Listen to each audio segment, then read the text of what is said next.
Well, hello there, and welcome back to the What If It Works podcast. This is episode 35, and I am your host, Ann Vogt. I am so excited you are here today.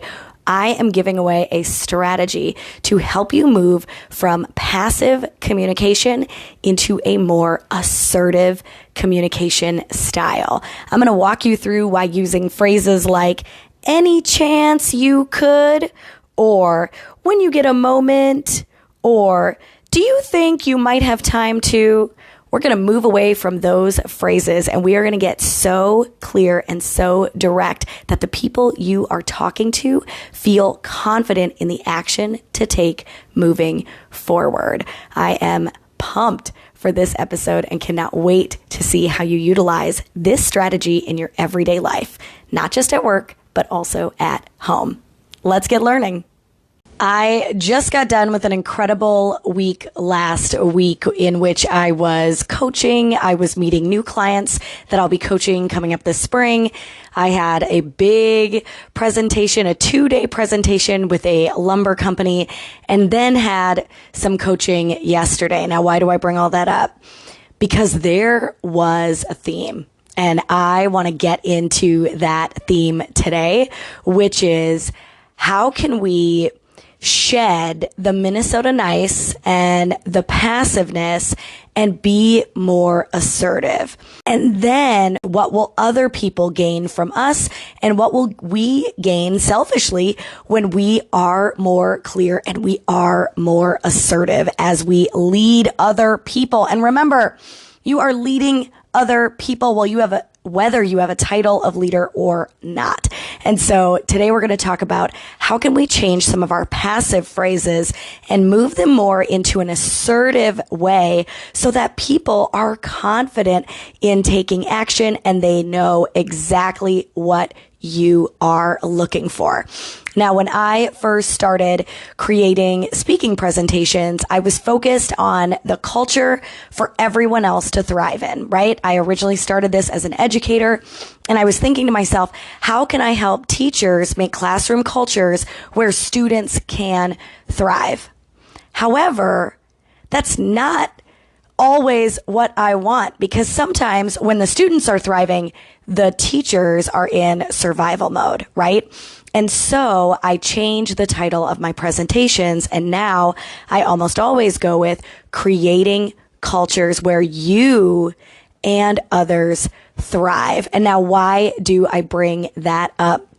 There was a dynamite article on a Boise State University website all about passive, assertive, aggressive behavior and conversations.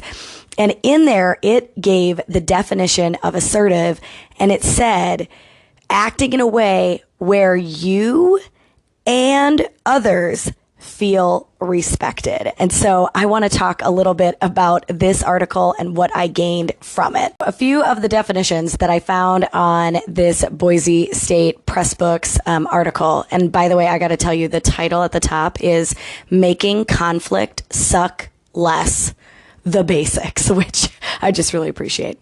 Okay, so the definition.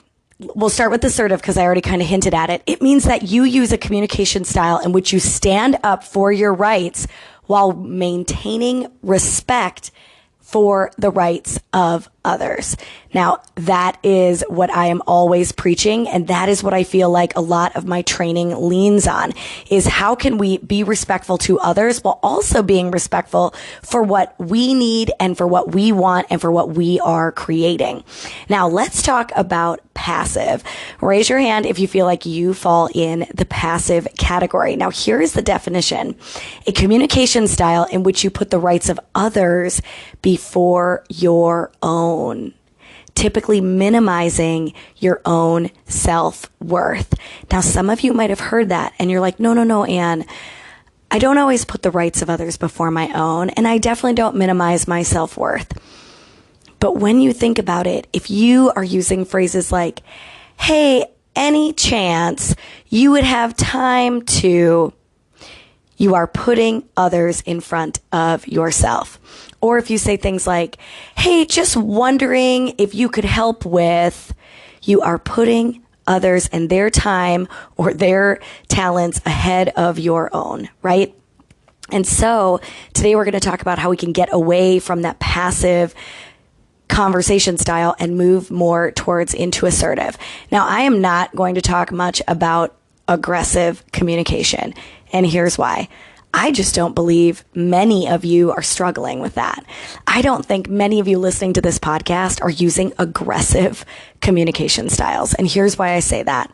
Because when I am out doing presentations, when I am working with leaders, when I am engaging with managers and people who are building others up, they're typically not utilizing the aggressive communication style. They're trying so hard to be nice and to be kind, and it's actually coming off as passive instead of definitely not coming off as aggressive and not coming off as assertive.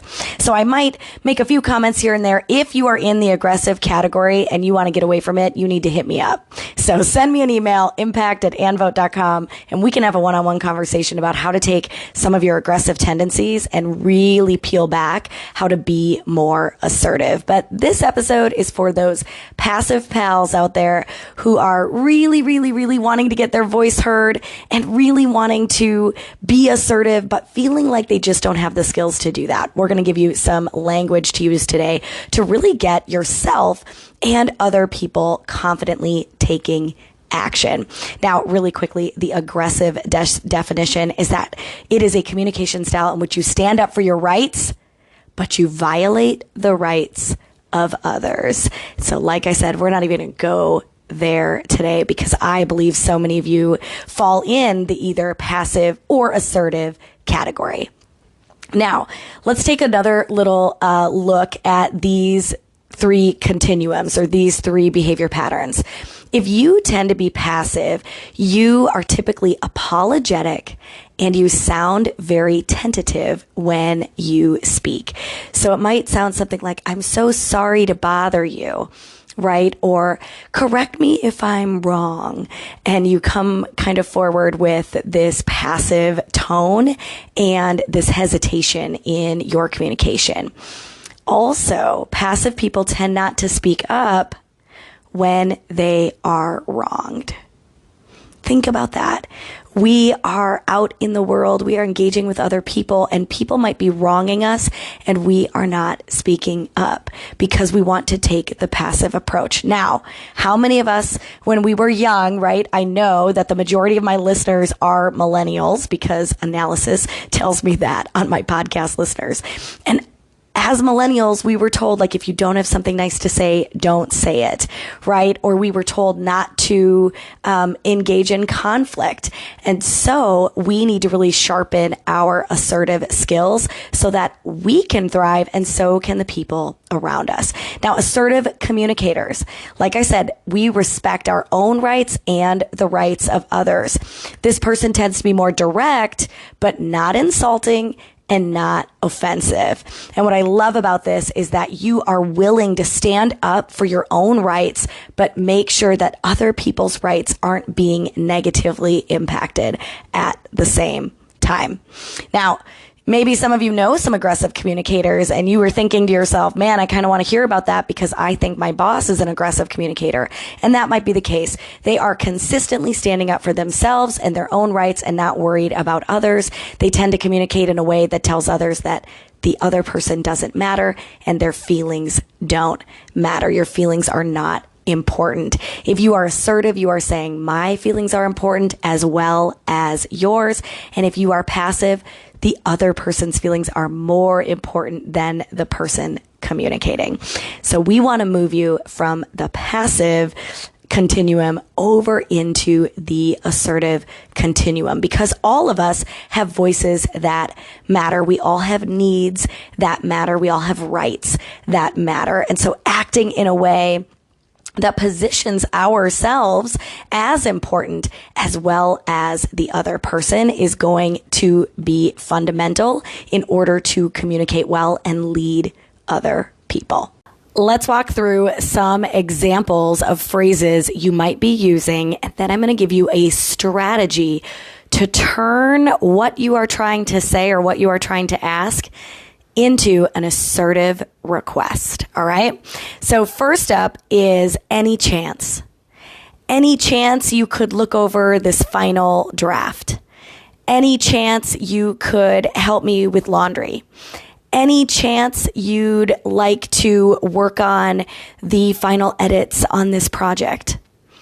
Any chance opens it up as they have all the power to say yes or no, or to do things on their own timeline, which I know some of you right now are listening to this and you're like, Anne, it is respectful to allow other people to react or engage in a way that's best for them. And I hear you. But what any chance does is it says, I am not on a timeline. I am not important. I am simply asking for when this works for you, and I'm only focused on you and your needs. Now, if you are at work, you need to be focused on productivity and efficiency. And yes, you need to be thoughtful of other people, but isn't it thoughtful to be direct and be clear with another person? It is respectful to speak to them in a way that helps them be clear in what you are asking so that they can be confident in taking action. I want to share with you a strategy that can help you be more assertive, and it's going to be called reason and request. Reason and request. Here's what it is. You're going to give a reason for a request. So let's use any chance you could look over this final draft. Any chance you could look over this final draft. Before we go into our boss's office, our teammate's office, whatever it is, to ask this question, we're going to stop and we're going to say, okay, what's my reason for this request? In order for this request to be accurate, that might be the reason for the request. In order for me to submit this final draft, right, we need their approval or we need them to look it over. So now we're going to give our reason. We're going to walk into this person's office. We're going to say, in order for me to publish this final draft, I would love it if you could take a look at it to make sure that it is up to your standards, or it is up to company standards, or that you believe it is accurate and ready to go, whatever it is, right? Reason, in order for me to submit this, I need someone to look it over. Now, we need to be ready for the person we are asking to say, I don't have time to do that today. So then can we go to someone else? Or can we ask them to do it right away tomorrow morning? Now we're in a conversation. We've given a reason why we need them to look this over and a request. Can you look this over today? Now let's go back to the other one. Any chance you could look over this final draft? Someone might say to you, yeah, I can put it down on my desk. We did not give them time. We did not give them when it was due. We simply set it down. This is why reason and request needs to be clear. In order for me to submit this final draft, I need an extra pair of eyes to just double check that it is accurate. Would you have time to do that by 3 p.m. today? This is assertive, but it is also respectful to the other person because you're giving it a time deadline, you're saying why it's important, and you're being clear and direct. All right, let me give you another phrase. Another phrase I had was, when you get a moment. When you get a moment, could you reply to the email I just sent you? When you get a moment. Again, we are giving up all power for our needs and putting it in the hands of the other individual. Now, some of you might be thinking, Anne, that's a really respectful thing to ask because maybe I don't have a timeline. Maybe I don't need it right away. That's okay. Give them some sort of timeline so that they can be clear on when you want this done. Because honestly, if you could see my desk right now, it is a total mess. And if Brian walked in here and said, hey, when you get a moment, can you look over our tax information? I'm going to be like, sure, just set it right there. 2 seconds later, I'm probably going to set something on top of that that's not as important. And then I'm going to be looking at that unimportant thing, not realizing that what is important is underneath that. And so giving a deadline, being clear on what you want and why you need it, right? Reason and request. So Brian walks in and says, hey, we have our tax appointment next Wednesday. Can you look over our tax paperwork to make sure, double check that it is accurate, right? So now he's giving me a deadline of it is next Wednesday. And then knowing my husband, he's going to be like, where should I put this so you see it and remember it?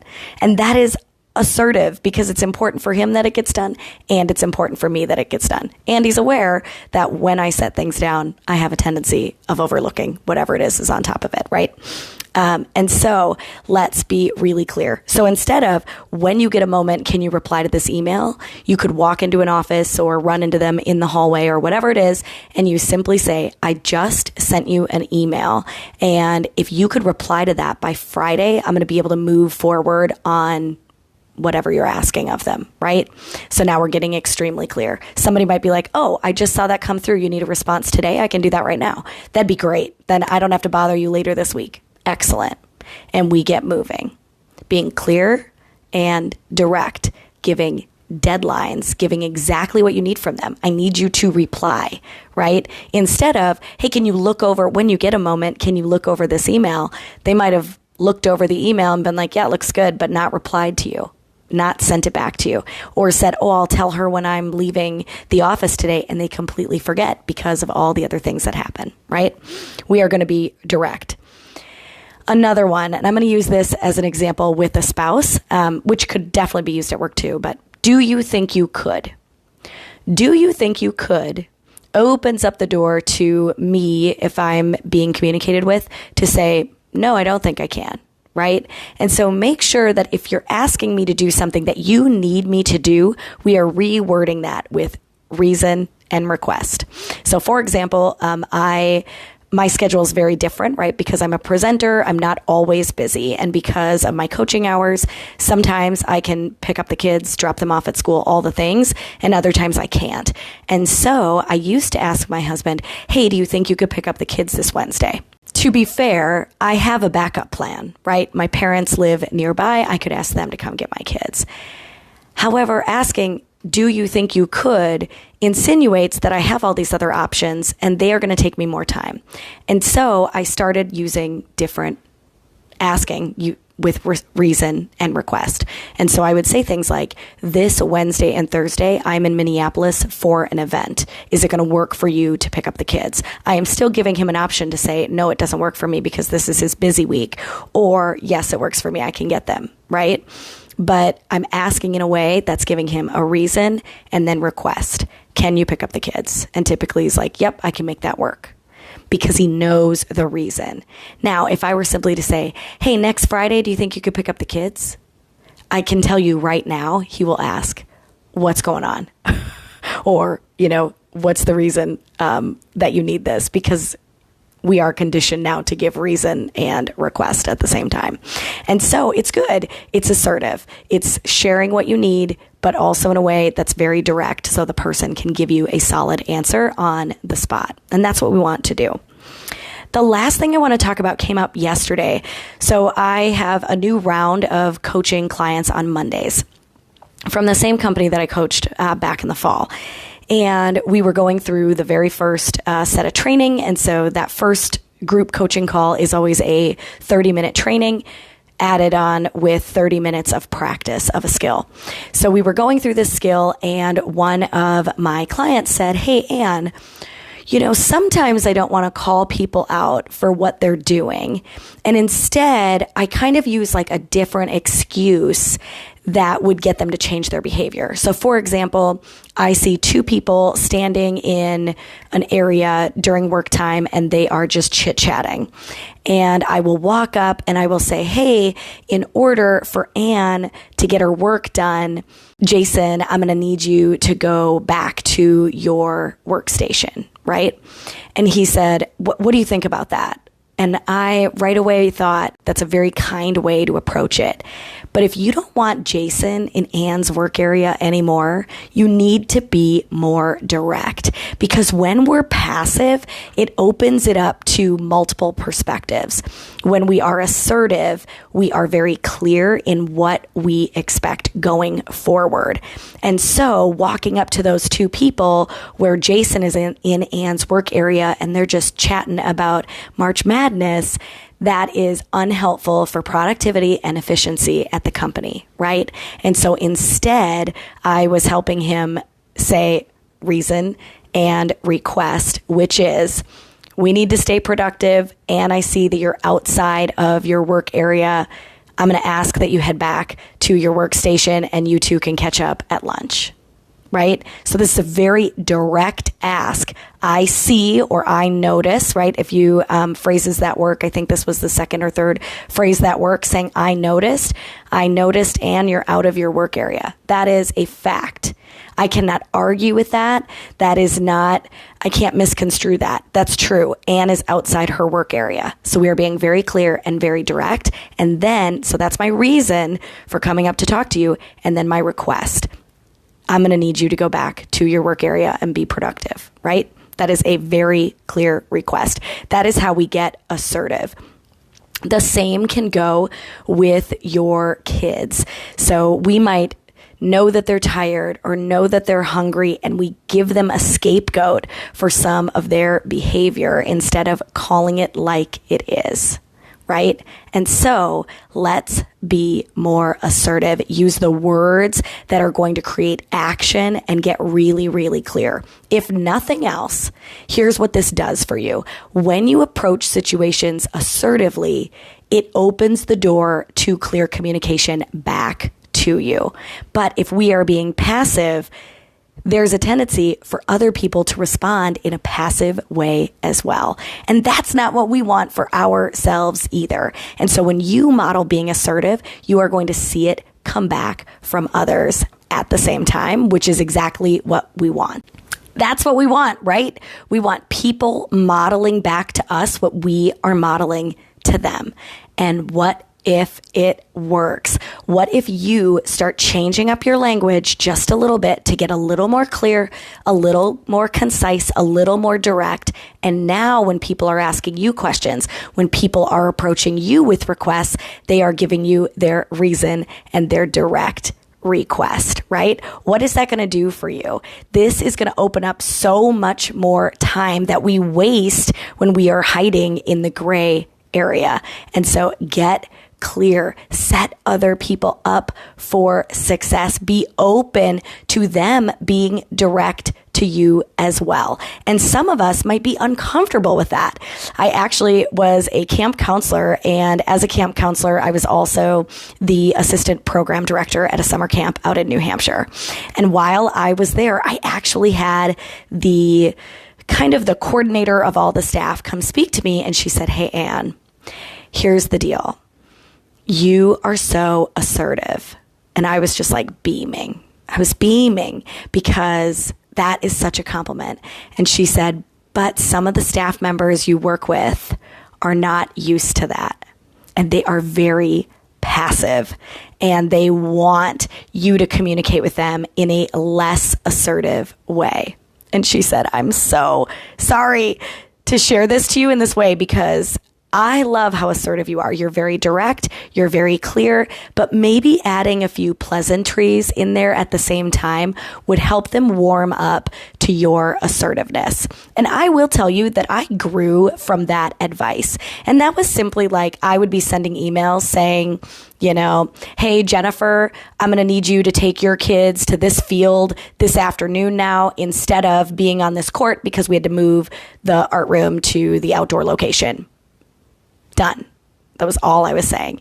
And some people were reading into, especially emails, right, that was too direct.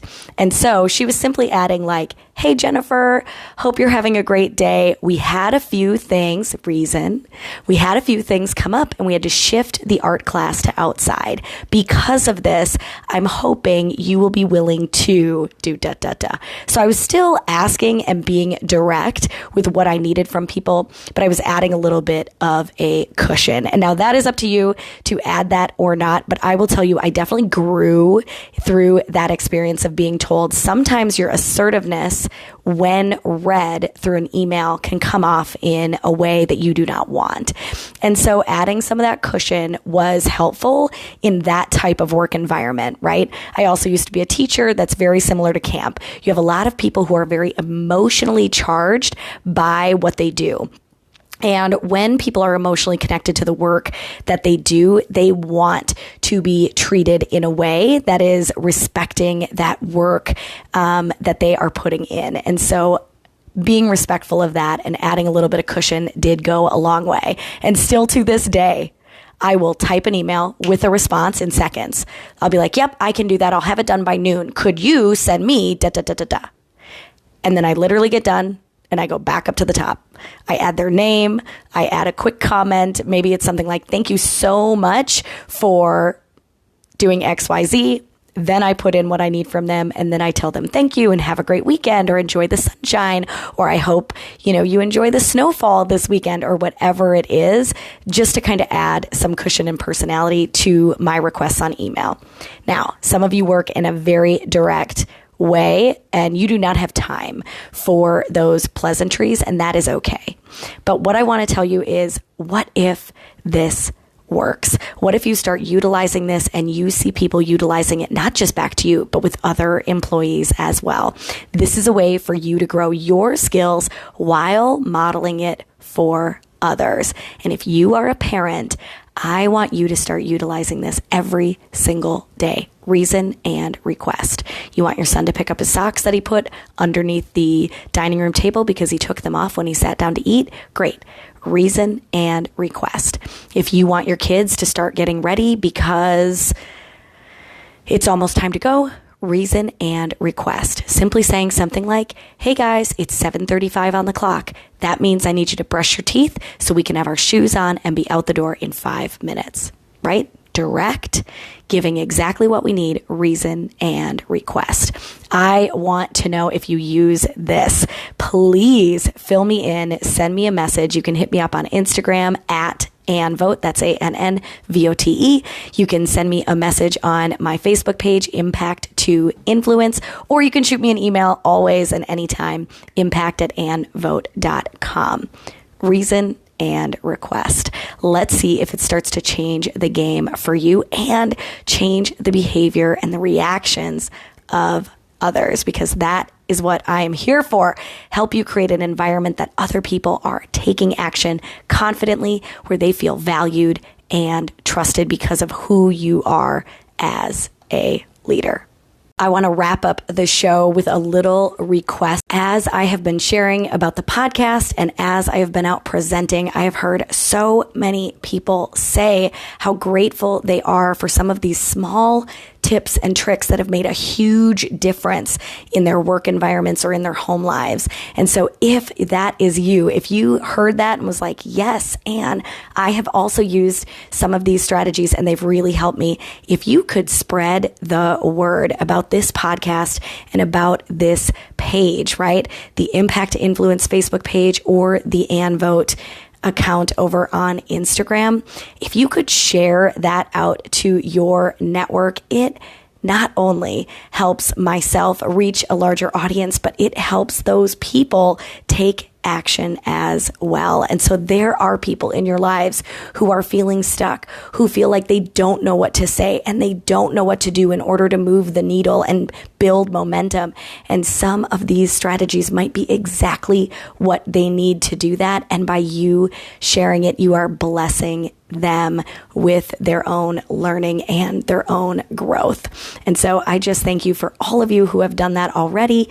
Thank you so much from the bottom of my heart. And for those of you who are feeling called to do that, thank you in advance. I am so grateful you are here, and I cannot wait to be back with you again next week.